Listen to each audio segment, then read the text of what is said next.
Trading सुनते ही लगता है कि यह एक बड़ी धनराशि का पहाड़ है। क्या ये सच में ऐसा है? बिल्कुल नहीं, क्योंकि अगर पैसा कमाना इतना ही आसान होता तो क्या लोग पैसे की कमी से पीड़ित होते? ट्रेडिंग कोई घोटाला या धोखाधड़ी नहीं है, लेकिन कुछ लोग इसका उपयोग करके विभिन्न तरीकों से धोखाधड़ी के माध्यम से हमारे पैसे ले रहे हैं। यहाँ तक कि उनकी बातों से ये समझ भी नहीं आता कि वे कितनी चालाकी से हमारे साथ धोखा कर रहा है। मैं खुद भी ऐसे ही विभिन्न धोखाधड़ी के जाल में फंस चुका हूँ। मेरे पास ट्रेडिंग का लंबा अनुभव है। मैं कई बार धोखाधड़ी का शिकार हुआ हूँ। मैंने हानिकारक बाइनरी ट्रेडिंग की है। मैंने विभिन्न बेकार की रणनीतियों को फॉलो करके बहुत पैसा बर्बाद किया है। मैंने कोर्स खरीद कर पैसा बर्बाद किया है। मैंने VIP ग्रुप में जाकर पैसा बर्बाद किया है। इसके अलावा कुल मिलाकर ट्रेडिंग के जितने भी डार्क साइड हैं, जिनकी वजह से लोग पैसा खोकर ट्रेडिंग को धोखाधड़ी मानते हैं और ट्रेडिंग छोड़ देते हैं, मैं मोटे तौर पर उन सभी का ही भुक्तभोगी और खुद भुक्तभोगी होने के कारण मैं नहीं चाहता कि ऐसे धोखे किसी और के साथ हों। किसी और का ट्रेडर बनने का सफर मेरे जैसा कठिन हो, इसलिए मैं आज ट्रेडिंग की ऐसी भयावह सच्चाइयों को उजागर करने जा रहा हूं जिनको मैं 100% गारंटी के साथ कह सकता हूं आज तक किसी ने नहीं बताया। और यदि आप इस वीडियो को पूरा देखेंगे तो आप समझ जाएंगे कि जिन्हें हम अब तक पेशेवर ट्रेडर मानते थे वे वास्तव में कितने बड़े धोखेबाज हैं। देखें, इस दुनिया को आप जितना अच्छा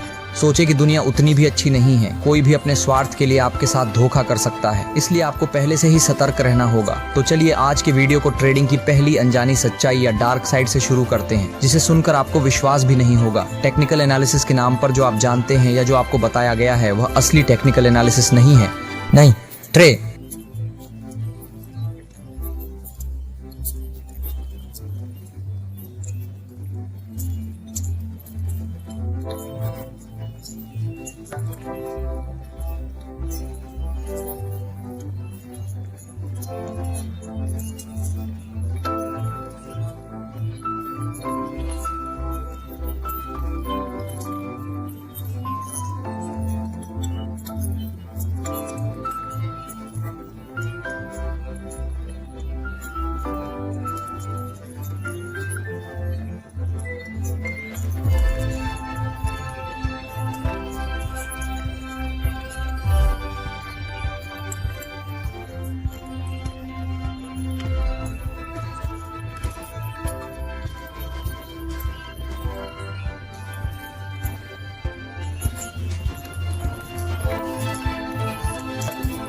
आपके उल्लेखित निश्चित मात्रा में प्रॉफिट होगा, अन्यथा आपका पैसा शून्य हो जाएगा। देखिए, ये स्पष्ट दिखाई दे रहा है कि बाइनरी ट्रेडिंग में नाम के साथ ट्रेडिंग शब्द जुड़ा होने के बावजूद यह एक प्रकार का जुआ। और आप शायद जानते हैं कि इस्लाम में जुआ खेलना पूरी तरह हराम है। और मूलतः इसी कारण से मैं हमेशा कहता हूँ कि कोई मुसलमान बाइनरी ट्रेडिंग को करियर के रूप में नहीं ले सकता। लेकिन कुछ लोग मेरे बातों का जवाब देते हुए कहते हैं कि सही विश्लेषण करके बाइनरी में ट्रेड करने से वह जुआ नहीं होता, शामिल नहीं है। तो अगर आपको भी ऐसा लगता है तो सोचिए, अगर मैं किसी क्रिकेट मैच में 2 टीमों का विश्लेषण करके सट्टेबाजी पर पैसा लगाऊं तो क्या वो जुआ नहीं होगा? निश्चित रूप से जुआ, क्योंकि विश्लेषण करके जुआ खेलने से वह ट्रेडिंग नहीं बन जाता। लेकिन इसके अलावा भी कई लोग विभिन्न तरीकों से साबित करना चाहते हैं कि बाइनरी ट्रेडिंग कोई जुआ नहीं है, यह वास्तविक ट्रेडिंग। तो यदि मैं उनके अव्यवहारिक प्रमाणों को मान भी लूं, तब भी मैं कहूंगा कि बाइनरी ट्रेडिंग 100% हराम है, क्योंकि बाइनरी में ट्रेड लेने से पहले एक निश्चित समय और रिटर्न तय होता है।